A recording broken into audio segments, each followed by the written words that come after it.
Spain versus this Spain. What changed? A much better result against Saudi Arabia, 4-0. What was different tonight? Number one, obviously Lamine Yamal. Let's just get it over with quickly. Lamine Yamal is an amazing player, one of the best players of his generation, and currently playing. And of course it was going to make a difference when he started right off the bat. Alex Baena brings something very different that maybe they needed today. Not as much intensity, but much more versatility. Aggressive passes. He can break the lines and reach the striker, which brings us to number 2, involving Mikel Oyarzabal. When you compare his first 45 minutes versus Cape Verde and his 45 minutes versus Saudi Arabia, it's two different stories. A lot of that is service. Both Ferran and Gavi, and also the players behind them, failed to get Oyarzabal that involved into the game, and then the chances he took were very low quality. Number 3, Rodri.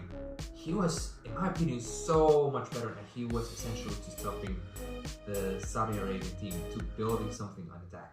And the thing is, if you get the ball earlier and get it more ahead in the pitch, then you're gonna create more chances.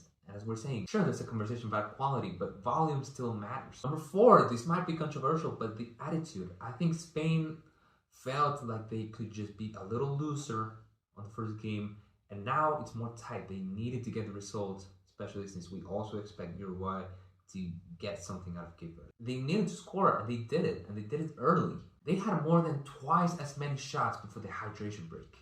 9 compared to 4. Finally, 5, of course, the rivals as well. That changes a whole lot of how the game is played. Cape Verde had a much lower block, and also a very solid goalkeeping performance. We cannot deny that. In comparison, Saudi Arabia was a little more spread. They couldn't be that far down on their own side of the pitch because they don't have wings that are all explosive, so they couldn't rely on speed to cover basically the entire length of the field to then get maybe a chance.